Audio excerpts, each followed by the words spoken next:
it is with a deep sense of pride and pleasure that my wife and I join you here today as we witness Canadians coming together in a renewed sense of national pride, unity, and hope. I would like to acknowledge that we are gathered on the unceded territory of the Algonquin and Anishinaabe people. This land acknowledgement is a recognition of shared history as a nation, while continuing to deepen my own understanding. It is my great hope that in each of your communities and collectively as a country, a path is found toward truth and reconciliation in both word and deed. This is my 20th visit to Canada, spread over the course of more than half a century, and my first as sovereign. As I've said before, every time I come to Canada, a little more of Canada seeps into my bloodstream, and from there, straight to my heart.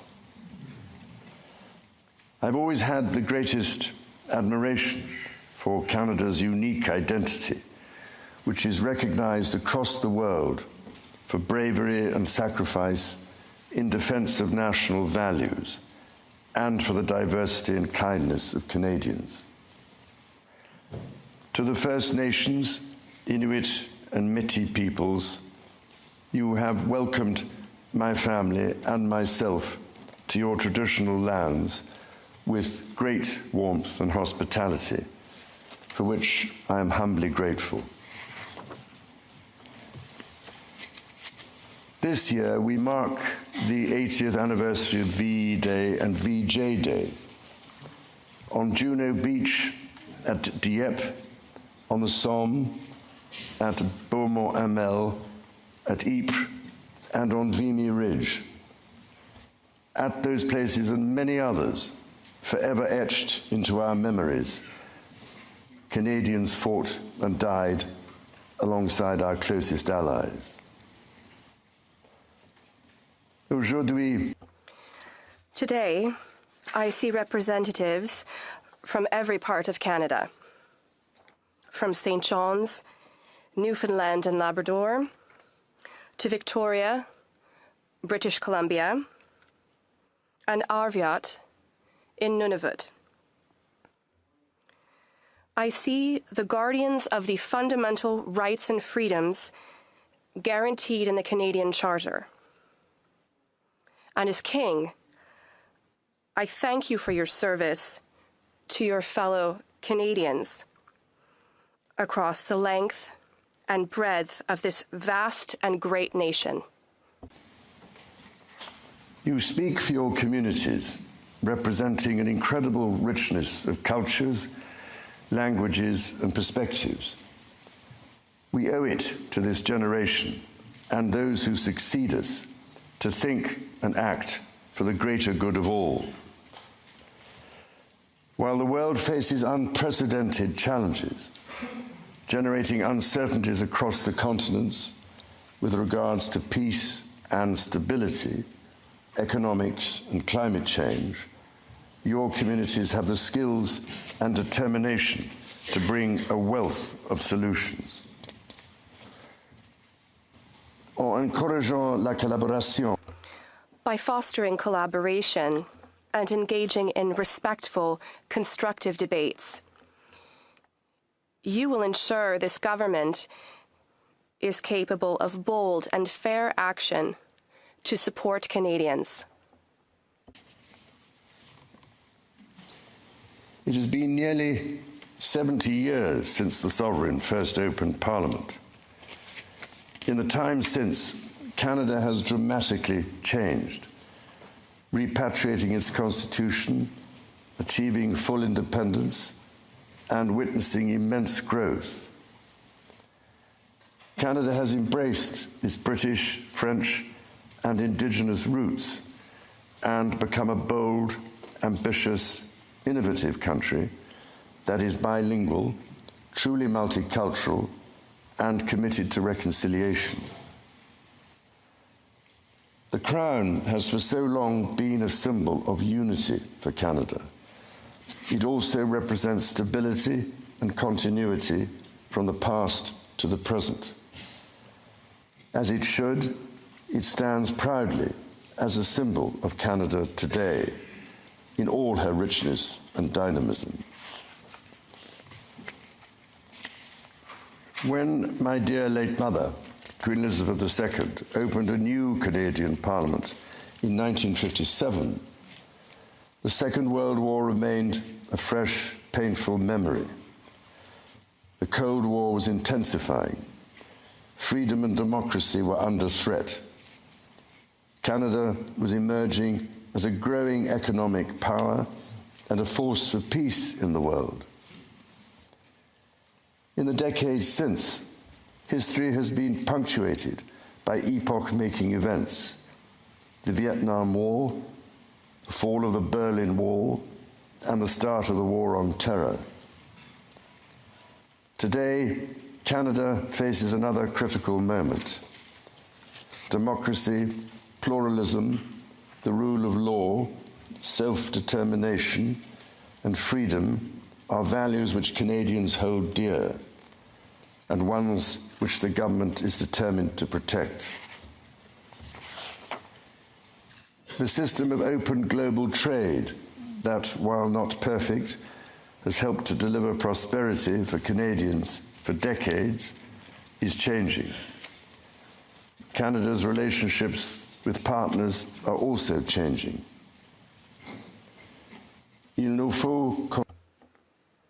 We must be clear-eyed. The world is more dangerous and uncertain place than at any point since the Second World War. Canada is facing challenges that are unprecedented in our lifetimes. Many Canadians are feeling anxious and worried about the drastically changing world around them. Fundamental change is always unsettling. Yet this moment is also an incredible opportunity, an opportunity for renewal, an opportunity to think big and to act bigger, an opportunity for Canada to embark on the largest transformation of its economy since the Second World War. A confident Canada, which has welcomed new Canadians, including from some of the most tragic global conflict zones, can seize this opportunity by recognizing that all Canadians can give themselves far more than any foreign power on any continent can ever take away, and that by staying true to Canadian values, Canada can build new alliances and a new economy that serves all Canadians. The Prime Minister and the President of the United States, for example, have begun defining a new economic and security relationship between Canada and the United States, rooted in mutual respect and founded on common interests, to deliver transformational benefits for both sovereign nations. Simultanément, in parallel, the government is working to strengthen its relationships with reliable trading partners and allies around the world, recognizing that Canada has what the world needs and the values the world respects.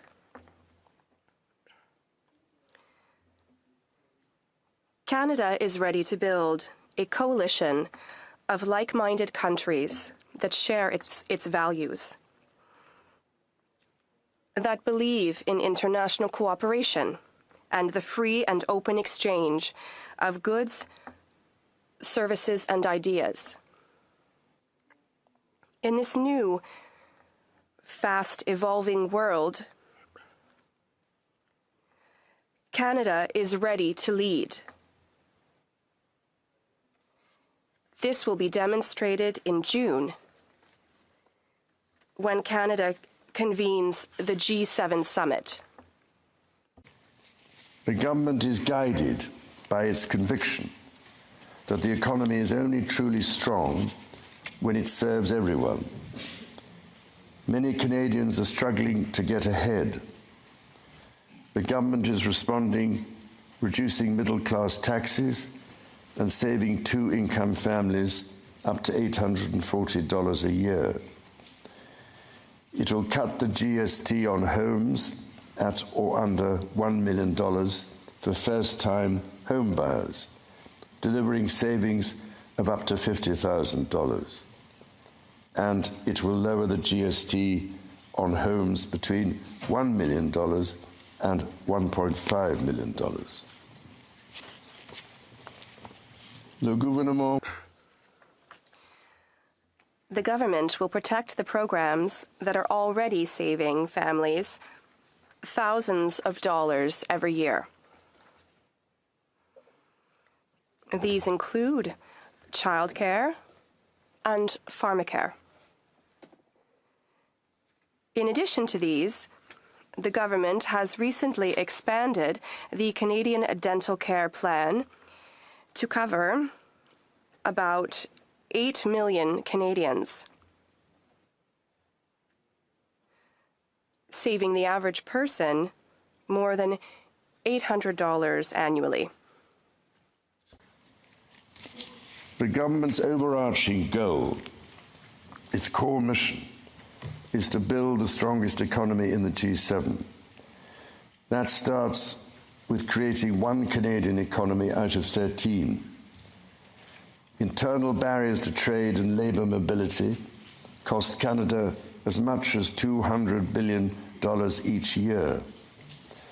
The government will introduce legislation to remove all remaining federal barriers to internal trade and labour mobility by Canada Day.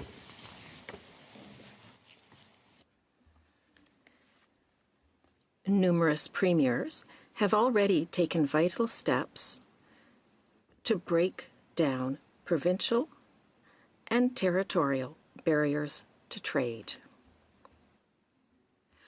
Together, we will build on that progress to deliver free trade across the nation.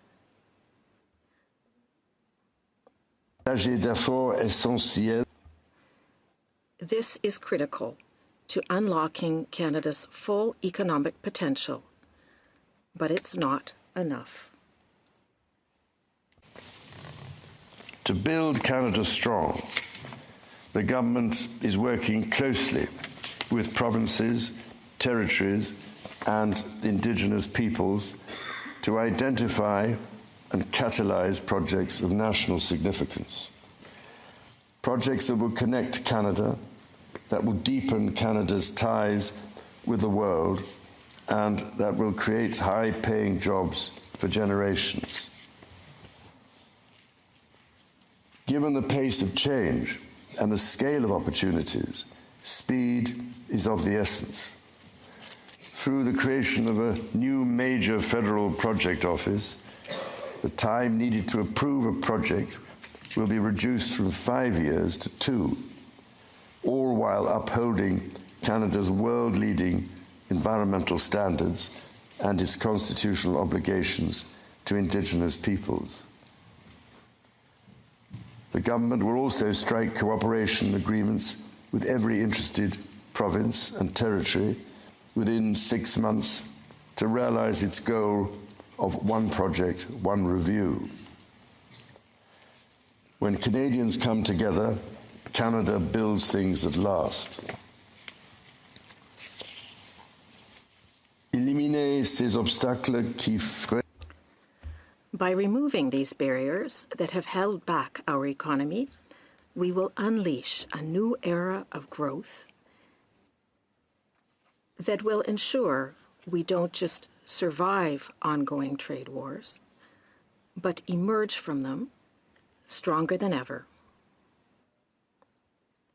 It will enable Canada to become the world's leading energy superpower in both clean and conventional energy, to build an industrial strategy that will make Canada more globally competitive while fighting climate change.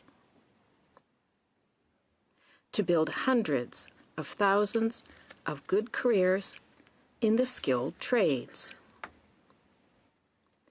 And to build Canada into the world's leading hub for science and innovation. Critically, the government will undertake a series of measures to help double the rate of home building while creating an entirely new housing industry, using Canadian technology, Canadian skilled workers, and Canadian lumber. The government will introduce measures to deliver affordable homes by creating Build Canada homes. This mission-driven organization will act to accelerate the development of new affordable housing. It will invest in the growth of the prefabricated and modular housing industry, and it will provide significant financing to affordable home builders. The government will make the housing market work better, including by cutting municipal development charges in half for all multi-unit housing. The government will drive supply up to bring housing costs down. To be truly strong, Canada must be secure. To that end, the government will introduce legislation to enhance security at Canada's borders. Law enforcement and intelligence agencies will have new tools to stop the flow of fentanyl and its precursors. The Canada Border Services Agency will be given new powers to examine goods destined for export, to prevent the transport of illegal and stolen products, including cars. Le gouvernement protégera. The government will protect Canada's sovereignty by rebuilding, rearming, and reinvesting in the Canadian Armed Forces. It will boost Canada's defense industry by joining Rearm Europe to invest in transatlantic security with Canada's European partners. And it will invest to strengthen its presence in the north,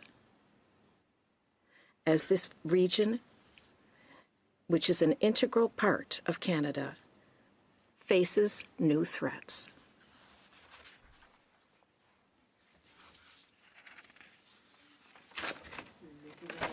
To protect Canadians and their sovereign rights from wherever challenges may come at home or abroad. To keep communities safe, the government will hire 1,000 more RCMP personnel. It will change firearms licensing and strengthen enforcement of yellow and red flag laws. Weapons licenses for those convicted of intimate partner violence and those subject to protection orders will be revoked. Through the deployment of scanners, drones, and helicopters, additional personnel, and canine teams, the government will stem the tide of illegal guns and drugs across the border. It will take these steps while protecting the rights of law-abiding gun owners and Indigenous peoples' long-standing hunting traditions. The government will bring a renewed focus on car theft and home invasions by toughening the criminal code to make bail harder to get for repeat offenders charged with committing these crimes, along with human trafficking and drug smuggling. During this time of great change, Canadians are uniting behind what makes Canada unique. La langue française et la culture. The French language and the Quebec culture are at the heart of the Canadian identity. They define the country that Canadians and I love so much. Canada is a country that respects and celebrates its official languages and Indigenous languages.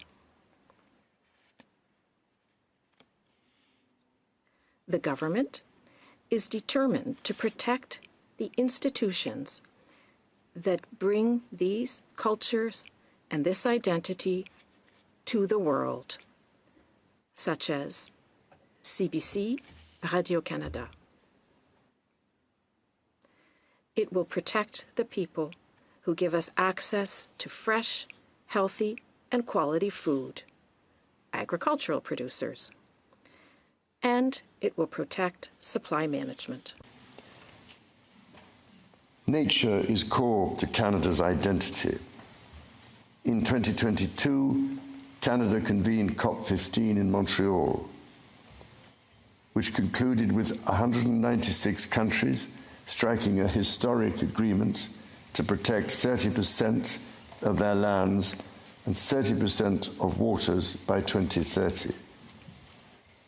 To this end, the government will protect more of Canada's nature than ever before through the creation of new national parks, national urban parks, marine protected areas, and other conservation initiatives. The government will always protect the rights and freedoms that the Charter guarantees for every Canadian.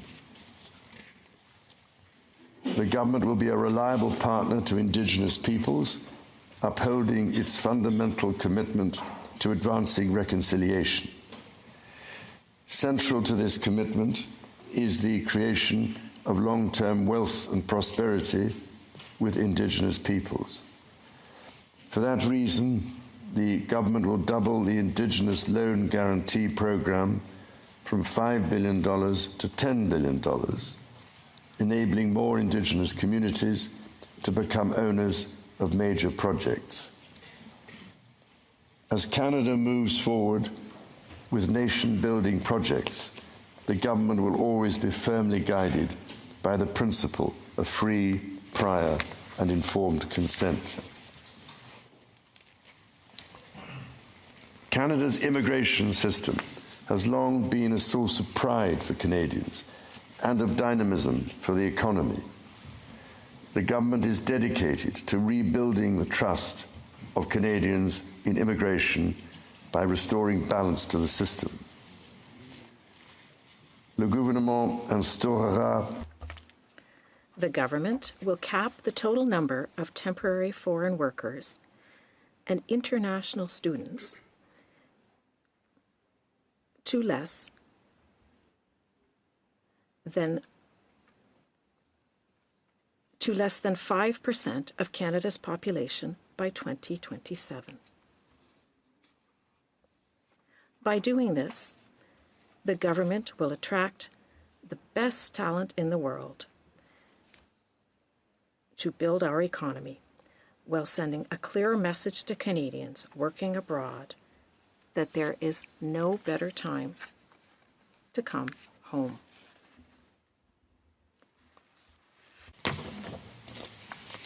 Dans toutes ses actions, le gouvernement. In all its actions, the government will be guided by a new fiscal discipline. Spend less so Canadians can invest more. Day-to-day government spending, the government's operating budget, has been growing by 9% every year. The government will introduce measures to bring it below 2%. Transfers to provinces, territories, or individuals will be maintained. The government will balance its operating budget over the next 3 years by cutting waste, capping the public service, ending duplication, and deploying technology to improve public sector productivity. In parallel, the government will take a series of measures to catalyse new investment, to create better jobs and higher incomes for Canadians. The scale of the government's initiative will match the challenges of our times and the ambitions of Canadians.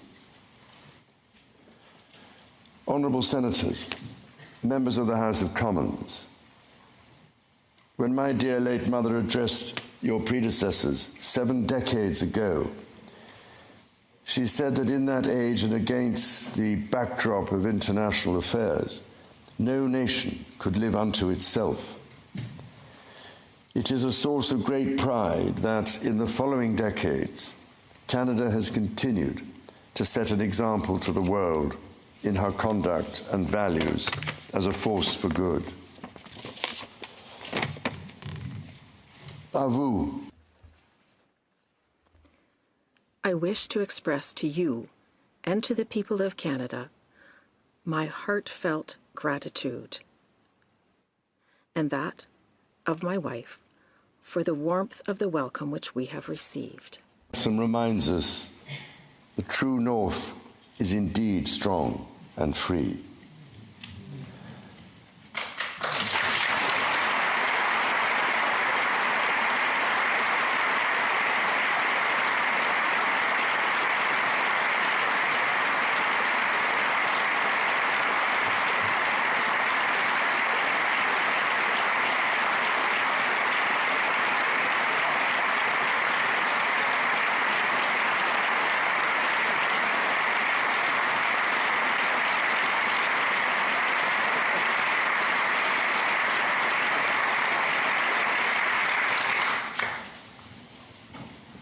Members of the House of Commons, you will be asked to appropriate the funds to carry out the services and expenditures authorised by Parliament.